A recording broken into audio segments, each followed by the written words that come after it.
Hi, this is Chris Bayaki with Resolute Philanthropy.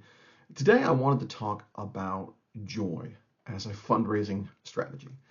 Specifically, joy as it manifests in your special event. So I've made no secret of the fact that I'm pretty critical about special events, about fundraising events for nonprofits, because they're often beset by little problems that really hurt the overall donor experience. There's oftentimes very little follow-up, and they can be kind of a money pit if you don't watch your strategy very, very closely. But one particular strategy that I saw in action the other day, I thought it was worth talking about for a second. And that strategy is creating a sense of joy in the room around the cause.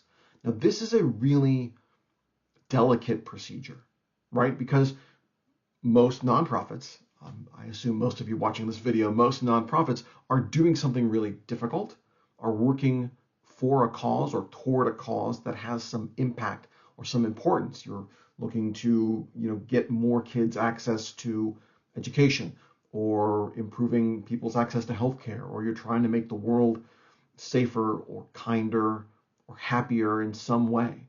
And there are probably things that are standing against you and your mission, right? Whether it's government policy, or whether it's systems, or who knows. I worked in housing for a number of years, and the affordability crisis was such a fight we had to deal with every single day. How expensive it was to build, how expensive it was to create new housing. There's a lot standing against you. So I say that because if you over season with joy, then people are going to think you're not paying attention, right? If you kind of come out, everything's great, we're so happy, everything's awesome, that's going to be a really difficult message for a lot of people to hold on to, because they might be thinking, well, I know it's not all great because of all these other things. And of course, the alternative is true as well, right? If you over season with reality or with the problem, then you run the risk of people feeling like, oh, well, there's no point, or my giving won't be enough. The problems you've described to me can't be overcome by the $100 I was planning to spend tonight, or the $1,000, or whatever it is, so I might as well not do it, right? So you can see it's a really fine point to give your event attendees, give your audience members, your participants, an idea that yes, there are challenges ahead of us, but we are prepared to face them, and we are prepared to face them together, and we're excited about that. We're excited about the opportunity to stand up in this cause, to stand up with you, to have you be a part of this story. Again, it's one of those things hard to describe. You know it when you see it, though. And I was recently at a client's special event. This was the Oasis Youth Center here in Tacoma. It's the only LGBTQ youth center in the county, and they had their fundraising brunch. And when I'm walking away from the brunch, one of the things that really struck me was the sense of joy in the room.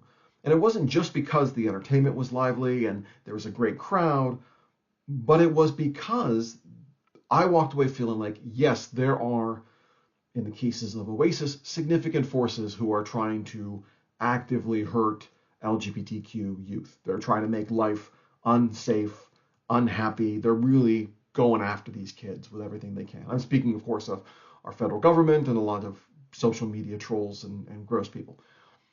But I walked away from that event feeling a sense of joy, because I was happy and proud to be a part of that community who collectively were doing something about the world, doing something to make the thing better. And that's such a powerful fundraising technique that I think it's something a lot of nonprofit events really need to really think about doing. How are we creating a sense of joy? Not a sense of obligation, not a sense of despair, and not even a sense of like, hey, look at us, look at this organization, aren't we great? Like, it's a very subtle spice. It's a very specific thing. But I have thought about, I think there's three things you can do to kind of analyze your special event, or to take a look at your event to see, am I really putting my arms around this idea? Am I really creating an environment where joy can happen? So the first is to look at the event as a whole. Normally when I'm planning events, or when I was planning events, I would everything would be kind of chunked up, like, okay, this day I'm going to write or review the talking points for the CEO, and this week we're going to review the invitation emails, or today we're going to create the posters that are going to be in the lobby. And so you have all these kind of little parts that you're going to put together like Legos on the day of the event.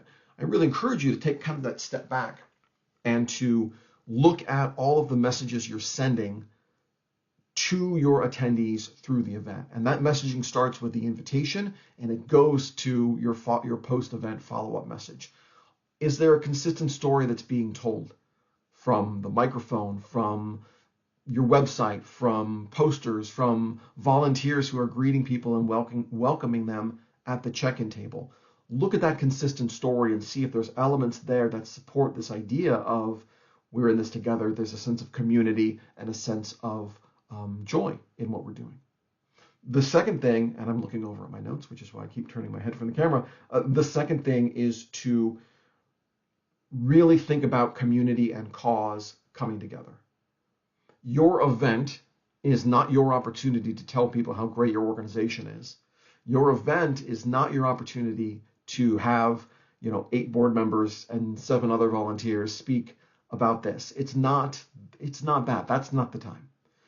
Your event's an opportunity for you to have people sitting in that event, whether it's a breakfast or a lunch or whatever it is, people who are at that event, to have them realize, oh, I'm with you.